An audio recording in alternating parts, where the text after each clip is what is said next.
Ternyata orang-orang Yahudi terlibat dalam perkembangan sihir dan santet di Indonesia. What? Really? Assalamualaikum, halo.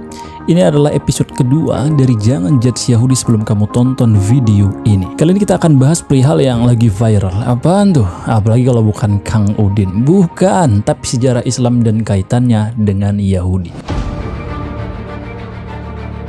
Santet itu apa sih?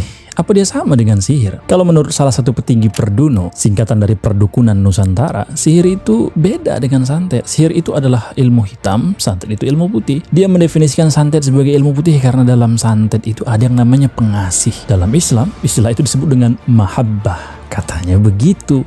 Kan katanya, kalau kataku sih santet dan sihir itu sama aja ya. Setidaknya aku punya dua alasan. Pertama, pelakunya sama-sama mengaku bisa melihat hal yang gaib. Kedua, pelakunya sama-sama meminta bantuan selain daripada Allah Subhanahu wa Ta'ala. Jadi dari literatur yang aku baca, santet itu semacam cabangnya ilmu sihir, dan ilmu sihir ini pertama kali diajarkan oleh malaikat Harut dan Marut kepada penduduk Babilonia. Dan pengajaran ini terjadi sebelum zamannya Nabi Nuh. Teori ini diperkuat dengan dalil Quran yang mengatakan demikianlah, tidak seorang pun Rasul yang datang kepada orang-orang sebelum mereka, melainkan mereka mengatakan dia adalah seorang penyihir. Secara tekstual, Nabi Nuh adalah Rasul pertama, artinya dia juga dituduh kaumnya sebagai penyihir dong. Berarti fix, sihir memang sudah ada sebelum zaman Nabi Nuh alaihissalam. Wow, sudah lama sekali ya. Lalu kenapa Allah mengutus malaikat Harut dan Marut mengajarkan sihir? Dalam Al-Quran dijelaskan kalau tujuannya hanyalah sebagai ujian. Pada zaman Nabi Musa, ilmu sihir ini berkembang sangat pesat. Karena zaman itu menjadi penyihir adalah sebuah kebanggaan. Karena kalau jadi penyihir pasti punya kedudukan di sisi raja. Maka mereka berlomba-lomba untuk jadi penyihir. Dan penyihir zaman itu memang sakti-sakti ya. Misalnya ketika mereka melawan Nabi Musa, mereka melemparkan tali dan tongkat, seketika boom, langsung berubah jadi ular. Kan sakti tuh. Beda dengan penyihir Indo zaman sekarang. Mau dibuktiin aja, gak bisa. Pada zaman Nabi Sulaiman, ilmu sihir mulai dilarang. Karena memang selain merusak akidah, Nabi Sulaiman juga punya kekuatan melarangnya. Terbukti emang, nggak ada seorang penyihir pun yang berani menantang. Ya, kalian tahu lah ya, mukjizatnya Nabi Sulaiman.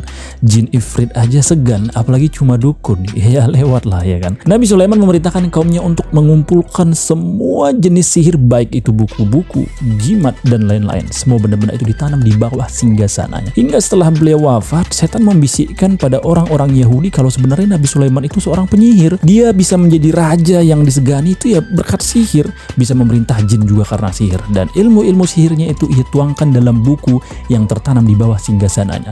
Yahudi pun percaya. Ya Rob, emang bener Yahudi nih ya. Mereka lalu menggali, mempelajari, mempraktekkan, dan menyebarkan isi kitab sihir tadi. Nah, menurut hematku dari sinilah sihir kembali menyebar dan berkembang ke seluruh penjuru dunia, termasuk ke nenek moyang Indonesia. Ada santet, teluh, pemanis, pelaris. Andai kata Yahudi tidak menggali kitab yang sudah tertanam rapi, bisa jadi sihir tidak segila hari ini. Siapa distributor resminya? Yes, Yahudi. Gila sih Yahudi ini. Video berikutnya kita akan bahas perihal kebaikan dan keburukan orang Yahudi. Gimana? Masih suka sejarah? Follow aku di sini ya. 45 hari pemakaian rutin, kulitku yang awalnya begini jadi begini. Cerah nggak sih? Do you want to know what is secret? Yes, Scarlet. Jadi kulitku tuh gampang banget kusam. Wajar lah ya karena banyak aktivitas di luar rumah. Kena matahari, kena uap, kena gorengan, macam-macam lah. Disclaimer, untuk hasil tiap orang udah pasti beda-beda ya. Kalau kulit kita sama, kamu bisa pakai Scarlet jenis Bright. Jenis ini tuh mencerahkan dan menyehatkan. Buatku, wajah adalah bagian tubuh yang harus diperhatikan karena efeknya itu bisa menambah kepercayaan diri. Anyway, aku dapatkan ini langsung dari Scarlet officialnya ya. Cobain deh, mantep.